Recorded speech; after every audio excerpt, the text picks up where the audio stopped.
Salut à tous. Et bienvenue sur Bikers HQ. Aujourd'hui, on se retrouve pour le tout premier essai sur notre chaîne. On vous l'avait annoncé sur Insta. Là voilà, c'est la R1 2020 qui nous a été prêtée par le garage GBK Moto à Gland. On va la tester pour vous et on se retrouve après au studio pour le débrief.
Voilà, après cet essai routier, on se retrouve en studio avec la R1.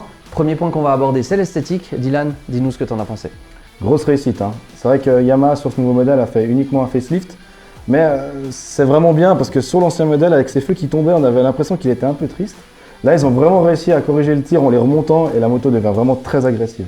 Elle reprend maintenant beaucoup plus l'esthétique de la R6. Et puis moi, ce que j'ai trouvé très intéressant sur ce modèle, et en tout cas beaucoup plus esthétique, c'est le fait d'avoir cassé cette ligne qu'on avait avant. On avait l'impression d'avoir deux tubes comme des antennes de stéréo avec l'œil au bout. Et maintenant, on a un côté qui est un peu moins massif et je trouve vraiment beaucoup plus réussi. On va parler maintenant de la couleur. Qu'est-ce que t'en penses, Mika? Alors moi, cet ensemble de couleurs-là, j'adore. Ce bleu métallisé avec le gris clair qui ressemble en version mat à ce que fait BMW sur ses voitures avec le gris Hockenheim. Mais toi, je sais qu'il y a un petit bémol là-dessus. Hein. J'ai un peu de la peine avec ce gris. Alors autant le bleu, j'adore, je suis fan. Mais c'est vrai que le gris, je trouve qu'il fait vraiment plastique. C'est un peu dommage sur le modèle phare de la marque de mettre un gris qui est un peu plastique. On dirait un peu un primer où il manque la peinture finale dessus. C'est vrai que j'ai de la peine. Ouais.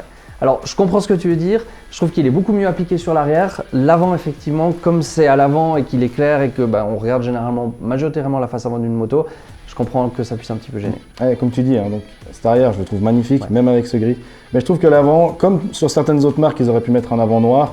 Même à la limite, avec une imitation carbone, ça aurait moins gêné. Ouais. On passe maintenant à la partie qui vous intéresse certainement le plus, c'est la conduite. Alors on le rappelle, nous ne sommes ni des pilotes, ni des journalistes professionnels. Notre but, c'est de vous faire partager notre passion et de vous donner notre ressenti par rapport à nos motos. Alors par rapport à la RSV4, comment tu as jugé cette R1? Alors c'est vrai que moi, j'ai vraiment l'habitude toujours de rouler des italiennes depuis vraiment longtemps. Hein. J'ai vraiment été surpris en montant sur cette moto. Elle nous met tout de suite à l'aise et elle permet tout de suite d'être très efficace, vraiment. C'est vrai, ouais. Moi, j'ai trouvé que le moteur était aussi très plein. J'ai retrouvé plus un caractère d'une italienne, justement d'une V4 comme la tienne, que quelque chose qui ressemble à ma Ninja. Donc super agréable, c'est plein tout le temps, ça tire dans les tours très très haut et on a vraiment tout le temps de la puissance et on a du caractère tout le temps. Sans oublier le bruit hein, quand les valves s'ouvrent. Malheureusement, avec les normes, entre 0 et 6500 tours, il n'y a rien du tout. On a l'impression d'avoir une moto éteinte. Mais alors, dès qu'on dépasse les 6500 tours, là, le crossplane se réveille et c'est vraiment agréable pour les oreilles. Et d'ailleurs, tu m'as fait très vite la remarque, on dirait à l'oreille un V4. C'est ça. Au niveau du châssis, je sais pas ce que tu en as pensé toi.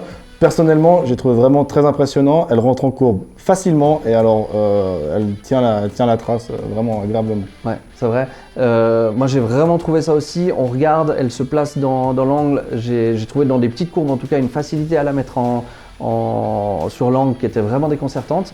Beaucoup plus que ce que j'ai moi avec ma moto. J'ai aussi pris la tienne à un moment et j'avais l'impression d'avoir un petit peu plus de mal à la mettre. Celle-là, elle est vraiment elle est ultra maniable. C'est vraiment en ville, c'est ultra facile à placer, à déplacer. Alors quand on roule, bien sûr, c'est clair que ça reste un paquebot quand on doit faire une manœuvre et changer de côté. Ça reste une sportive. Mais par contre, dès qu'on roule, c'est hyper agréable.